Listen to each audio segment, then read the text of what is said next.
Salut tout le monde, aujourd'hui je vais vous expliquer comment résoudre le problème de non-création de compte. Votre compte ne peut pas être créé pour le moment sur Apple. Si vous utilisez un iPhone et que vous souhaitez créer votre identifiant Apple et que vous rencontrez ce type de problème, vous ne pouvez pas créer d'identifiant Apple. Voyons comment résoudre facilement ce problème. Vous devez donc revenir en arrière et tout d'abord vous assurer que vous disposez d'une connexion Internet stable. Faites défiler vos paramètres rapides et assurez-vous que vous êtes connecté au Wi-Fi ou au réseau cellulaire. Vous pouvez également activer le mode avion à partir d'ici. Attendez brièvement 5 à 10 secondes, puis désactivez-le. Cela actualisera rapidement vos paramètres réseau. Une fois que vous êtes connecté à Internet, il vous suffit de revenir en arrière et de réessayer. Ou si vous rencontrez toujours le même problème, vous devez passer à votre navigateur. Ouvrez votre navigateur et recherchez simplement l'identifiant Apple.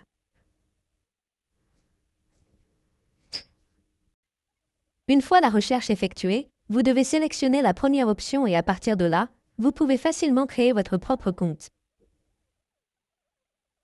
Appuyez simplement sur l'option de connexion et essayez de vous connecter ou de créer votre compte sur cette page ou sur votre navigateur, ou si vous rencontrez toujours le même problème.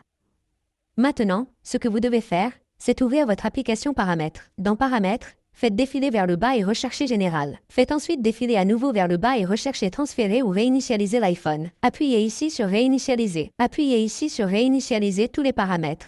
Il se peut que vous ayez activé ou désactivé des paramètres comme celui-ci qui est utilisé pour créer votre identifiant Apple. Vous devez donc appuyer sur Réinitialiser. Appuyez ensuite sur Réinitialiser tous les paramètres. Vous devez saisir votre code d'accès.